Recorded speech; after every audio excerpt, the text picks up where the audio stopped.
So profit and லாஸே வந்து நம்ம start பண்ணோம் சரிங்களா. ஸோ இதில் முக்கியமாக நம்ம தெரிஞ்சுக்க வேண்டியது வந்துட்டு என்ன அப்படின்னா cost price and selling price. So இப்போ காஸ்ட் ப்ரைஸ் இருக்குது, காஸ்ட் ப்ரைஸை விட செல்லிங் ப்ரைஸ் அதிகமாக இருக்குது அப்படின்னா அது வந்து ப்ராஃபிட். ஸோ ப்ராஃபிட் அப்படின்னா வந்துட்டு என்னென்னா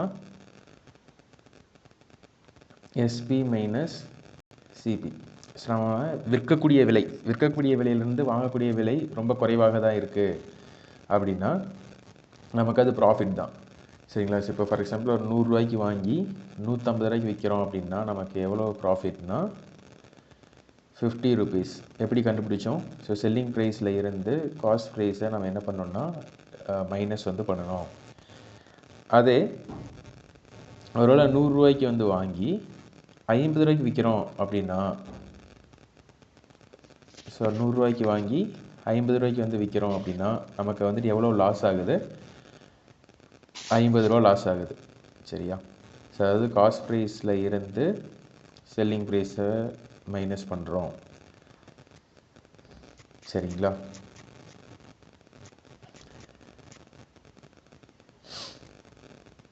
ஸோ இதில் பேசிக்ஸ் கொஷின்ஸ் வந்து பார்க்கலாம். ஒரு மொத்த வியாபாரி ஒரு தொலைக்காட்சி பெட்டியை ரூபாய் 10,000க்கு வாங்கி 12,000க்கு விற்கிறார் எனில் ஒரு பெட்டியின் லாபம் அல்லது நட்டத்தை காண்க. ஸோ 10,000 ரூபாய்க்கு வாங்கி எவ்வளோக்கு விற்கிறாரு? 10,000 ரூபாய்க்கு வாங்கி 12,000 ரூபாய்க்கு வந்துட்டு விற்கிறாரு. ஸோ 10,000 ரூபாய்க்கு வாங்கி 12,000 ரூபாய்க்கு விற்கிறாருன்னா அவருக்கு லாபம் எவ்வளோ கிடைக்கும்?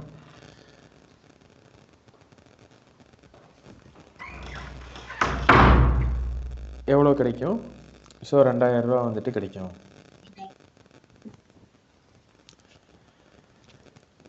சரிங்களா.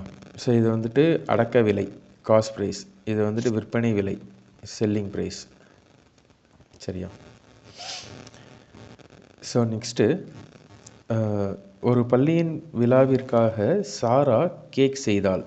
ஒரு கேக்கின் அடக்க விலை 55 ஆகும். அவள் ஒவ்வொரு கேக்கையும் 11 லாபத்திற்கு விற்கிறாள் எனில் 25 கேக்குகளை விற்றிருந்தால் விற்பனை விலையை காண்க சரியா. ஸோ ஒரு கேக்கினுடைய அடக்க விலை எவ்வளவுன்னா 55. ஸோ விற்பனை விலை வந்துட்டு எவ்வளவு அப்படின்னா plus 11 66. So selling price is 66 சரியா. ஸோ அப்போது எவ்வளோ கேக் விற்றுருக்காங்க? 25 கேக் வந்து விற்றுருக்காங்க.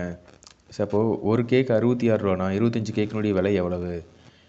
66 × 25 அல்லது இதை 4ஆல் டிவைட் பண்ணிட்டோன்னா முடிஞ்சது. 66 என்ன பண்ணலாம்?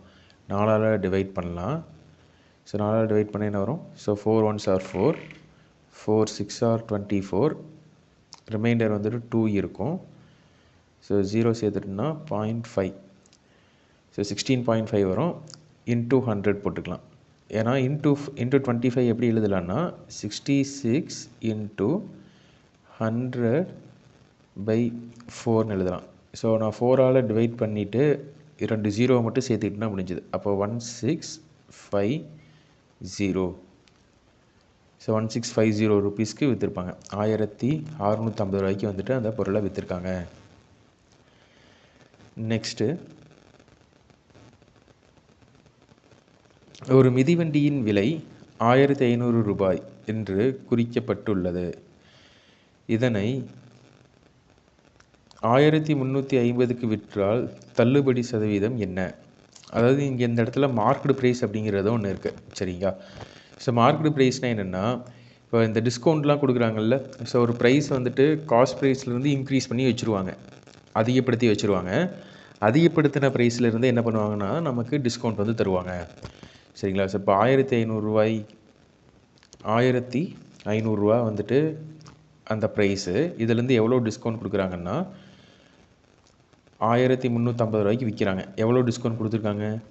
150 ரூபா டிஸ்கவுண்ட் கொடுத்துருக்காங்க.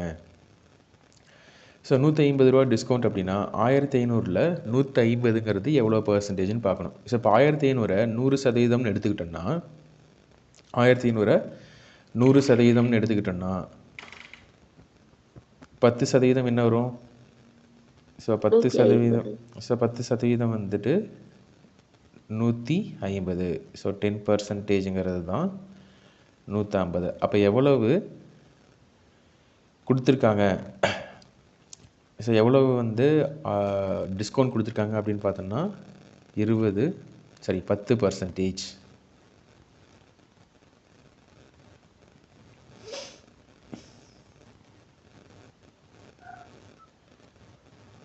ஸோ நெக்ஸ்ட்டு ஒரு உடையின் பட்டியல் விலை. ஸோ ஒரு உடையின் பட்டியல் விலைனாலும் வந்துட்டு என்னது தான்னா மார்க்கெட் ப்ரைஸ் தான். சரிங்களா? குறிக்கப்பட்ட விலை, பட்டியல் விலை இப்படின்லாம் வந்து சொல்லுவாங்க. ஸோ இது வந்து பார்த்திங்கன்னா எவ்வளவு? 220 ரூபாய். அதன் விற்பனையில் 20% தள்ளுபடி கொடுக்குறாங்களாம். அப்போனா அதோடைய தள்ளுபடி விலை எவ்வளோன்னு கேட்குறாங்க. ஸோ விற்பனை, அதாவது மார்க்கெட் ப்ரைஸ் 220, இதிலிருந்து 20% கொடுக்குறாங்க.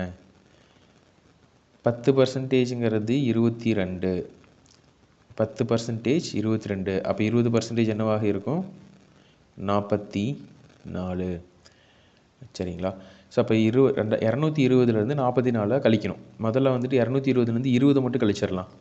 முதல்ல 20 மட்டும் கழிச்சிடலாம். அப்போ 200 மாறிடும். இன்னொரு 20 கழிக்கலாம், 180 மாறும். ஸோ 180ல் இருந்து இன்னும் மீதி இருக்கக்கூடியது 4 தான். 4 கழிச்சோன்னா 176.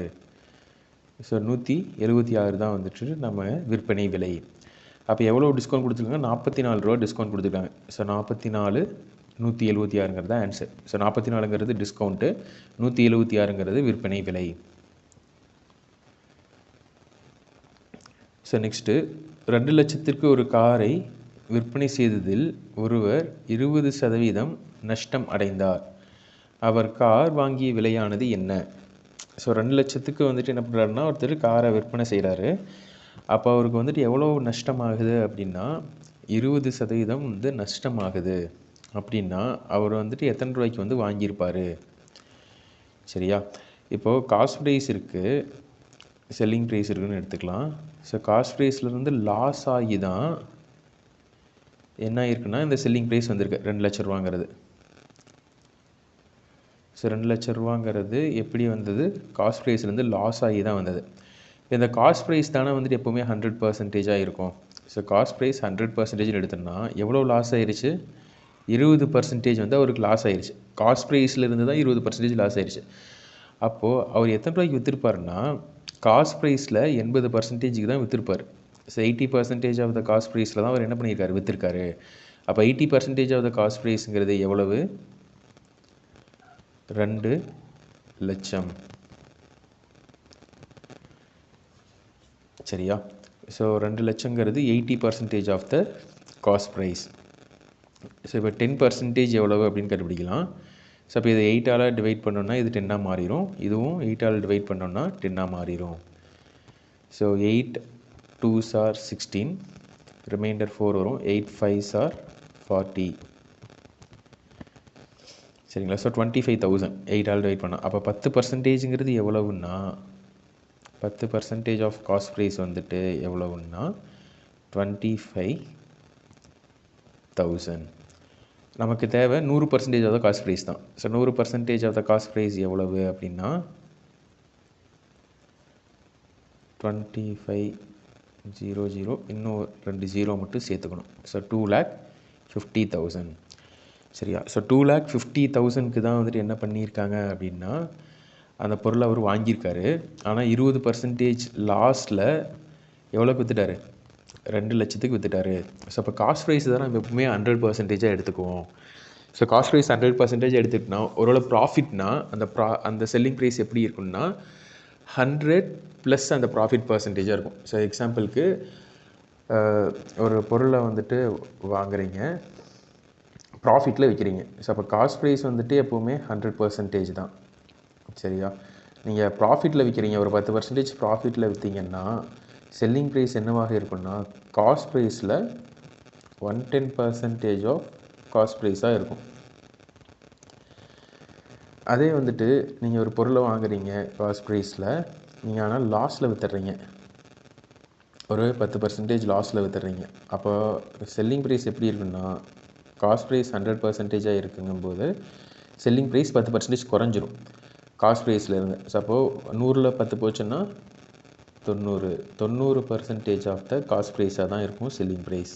ஸோ அதுதான் நம்ம இங்கே வந்து யூஸ் பண்ணிடுவோம்.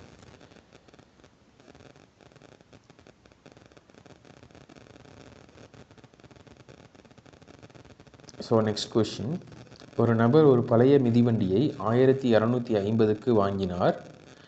அதனை சீர்படுத்த 250 செலவு செய்தார். அவர் அதனை 1400க்கு விற்றார். அவரின் நட்ட சதவீதத்தை காண்க. ஸோ அவர் வந்துட்டு 1250 ரூபாய்க்கு வாங்கியிருக்காரு. அதை சீர்படுத்துறதுக்கு சரி பண்ணுற ரிப்பேர்லாம் செய்கிறதுக்கு 250 ரூபா ஆயிருக்கு. அப்போ மொத்தமாக அவர் அந்த வண்டிக்கு செலவு பண்ணதுன்னு பார்த்தீங்கன்னா 1250 + 250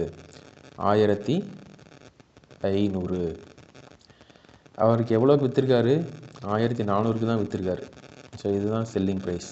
இது வந்துட்டு காஸ்ட் ப்ரைஸ். ஸோ அடக்க விலை 1500, விற்பனை விலை 1400. ஸோ இந்த இடத்துல அவருக்கு என்ன இருக்குன்னா லாஸ் தான் இருக்குது. எவ்வளோ லாஸ் அப்படின்னா 100 rupees வந்துட்டு loss. So loss is 100 rupees. அது வந்து எவ்வளோ சதவீதம்னு நம்ம கண்டுபிடிக்கணும். ஸோ 1500ல் 100ங்கிறது எவ்வளோ சதவீதம்? ஸோ இதை வந்து நம்ம ட்ரெடிஷ்னல் மெத்தட்லேயே போட்டலாம். ஸோ 100ங்கிறது 1500ல் எவ்வளவு சதவீதம்? ஸோ அப்படிங்கிறது தான் வந்து question. So 15 5 3s are 15, 5 20s are 30. So 20/3 வந்துட்டு வருது. ஸோ அப்போ வந்துட்டு 6.666 தான் வரும். சரிங்களா? இதை நீங்கள் டிவைட் பண்ணி பார்த்தீங்கன்னா 20/3க்கான ஆன்சர் 6.666 வரும். ஸோ இதுக்கான ஆன்சர் வந்துட்டு 6.67. சரியா? 666ங்கனால 67ன்னு மாற்றிக்கலாம் நம்ம.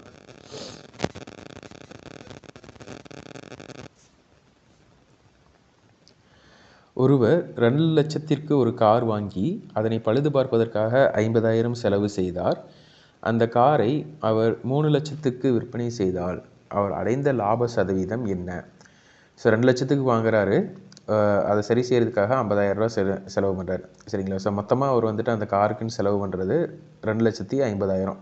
அப்போ அவர் என்னென்னா 2,50,000 ரூபாய்க்கு தான் வாங்கினாருங்கிறது தான் அர்த்தம். இதுதான் காஸ்ட் ப்ரைஸ். எவ்வளோக்கு விற்கிறாரு? 3 lakhsக்கு விற்கிறாரு. சரியா? ஸோ 3 lakhsக்கு வந்து விற்கிறாரு. அப்போ அவருக்கான லாப சதவீதம், லாபம் வந்து எவ்வளவு கிடைக்குது அப்படின்னா 50,000. ஸோ 50,000ங்கிறது எப்போவுமே நம்ம வந்து லாப சதவீதமாக இருக்கட்டும், நட்ட சதவீதமாக இருக்கட்டும், நாம் எவ்வளோ இன்வெஸ்ட்மெண்ட் பண்ணியிருக்கோம் அப்படிங்கிறத வச்சு தான் கண்டுபிடிப்போம். ஸோ அப்போ நாம் எவ்வளோ இன்வெஸ்ட்மெண்ட் பண்ணால் காஸ்ட் ப்ரைஸ் தான் நம்ம இன்வெஸ்ட்மெண்ட் பண்ண அமௌண்ட்டு. சரிங்களா? ஸோ அப்போ டிவைடட் பை காஸ்ட் ப்ரைஸ் தான் எப்போவுமே போடுவோம். ஸோ 2,50,000. 1 2 3 1 2 3 3 0, இந்த 0 இந்த 0. So 5 divided by 25. 5 5s are 25. 100/5 வந்துட்டு என்ன வரும்னா 20%. ராம் என்பவர் 20% லாபத்திற்கு 405க்கு ஒரு கடிகாரத்தை விற்றார். அதன் அடக்க விலை என்ன? சரிங்களா? 20% லாபத்துக்கு முன்னாடியே நம்ம பார்த்தோம் கொஞ்ச நேரத்துக்கு முன்னாடி. So cost price, selling price. இந்த இடத்துக்கு எவ்வளோக்கு விற்றுருக்காரு? 20% லாபத்துக்கு விற்றுருக்காரு. அப்போது இங்கே 100% இருக்குன்னா இங்கே என்னவாக இருக்கும் அப்படின்னா லாபம் தானே, செல்லிங் ப்ரைஸு. அப்போது 120% ஆஃப் காஸ்ட் ப்ரைஸாக இருக்கும். இதுதான் 100% of the cost price. So இது ஏன் 100% ஆஃப் த காஸ்ட் ப்ரைஸ் எழுதுகிறோம் அப்படின்னு கொஞ்சம் டவுட்டாக இருக்கலாம். இப்போ எக்ஸாம்பிளுக்கு காஸ்ட் ப்ரைஸ் வந்துட்டு ஒரு 100 ரூபான்னு எடுத்துக்கலாம்.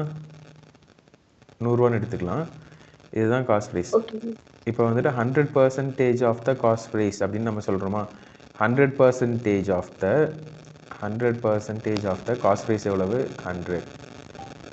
என்ன வரும் அப்படின்னு பார்த்தீங்கன்னா 100% என்ன அர்த்தம்? 100 divided by 100 into 100. உங்களுக்கு என்ன தான் வரும்னா திரும்ப அதே வேல்யூ தான் வரும். சரிங்களா? நீங்கள் ஒரு வேல்யூ எழுதுறீங்க, 100 எழுதுறீங்கன்னா அது 100% தான் இருக்குது. ஓகேவா? ஸோ அதனால தான் 100% off cost price. 100% of the cost ப்ரைஸ்னு சொல்கிறோன்னா நமக்கு திரும்ப என்னவே தான் வரும், ஜஸ்ட்டு காஸ்ட் ப்ரைஸ் தான் வரும். ஆனால் செல்லிங் ப்ரைஸ் எப்படி இருக்குன்னா ப்ராஃபிட்டோட சேர்த்து வரும். இதை வந்து இங்கே இருக்கக்கூடியது 100% ஆஃப் காஸ்ட் ப்ரைஸாக இருக்கும். ஆனால் இங்கே நம்ம எவ்வளோ இன்க்ரீஸ் பண்ணுறோம் 20% ப்ராஃபிட் வந்து போடுறோமா எதில் காஸ்ட் ப்ரைஸில் தான். அப்போது செல்லிங் ப்ரைஸ் எப்படி இருக்குன்னா 120% வந்து காஸ்ட் ப்ரைஸாக இருக்கும். ஒருவேளை லாஸ்ன்னு சொல்கிறோம் அப்படிங்கும்போது ஒரு 20% லாஸ்னா 100ல் 20% கழிச்சிட்டோம்னா 80%, 80% ஆஃப் த காஸ்ட் ப்ரைஸாக வந்துட்டு இருக்கும். சரியா? ஸோ இப்போ இந்த இடத்துல இந்த இடம் செல்லிங் ப்ரைஸ் அப்படிங்கிறது என்ன அப்படின்னு பார்த்தீங்கன்னா 120% அதாவது cost price. So selling price எத்தனை ரூபாய்க்கு விற்றுருக்காங்க? ஸோ 405க்கு வந்து விற்றுருக்காங்க. சரியா? ஸோ இதை வந்து நம்ம என்ன பண்ணலான்னா ஜஸ்ட்டு 12ஆல் டிவைட் பண்ணுவோம். ஸோ 12ஆல் டிவைட் பண்ணால் இங்கே 10% வந்து வந்துடும். 10% of the cost price equal to G divided by 12. 12 3s are 36. Reminder வந்துட்டு 4 இருக்கும். 12 3s are 36. திரும்ப ரிமைண்டர் வந்துட்டு எவ்வளோ இருக்கும் அப்படின்னு பார்த்தீங்கன்னா 9 வந்துட்டு இருக்கும். ஸோ 0 போட்டோம்னா 12 7s are 84 வந்துட்டு வரும். ரிமைண்டர் 6 வரும். So 12 5s are 60. ஸோ 33.75 அப்படிங்கிறது தான் 10%. நமக்கு 100% தானே வரும். அப்போ இன்டூ 10 போட்டுக்கலாமா? ஸோ இன்டூ 10 போட்டோம்னா 337.5.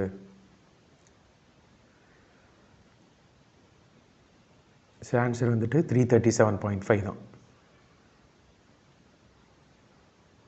ஓகே.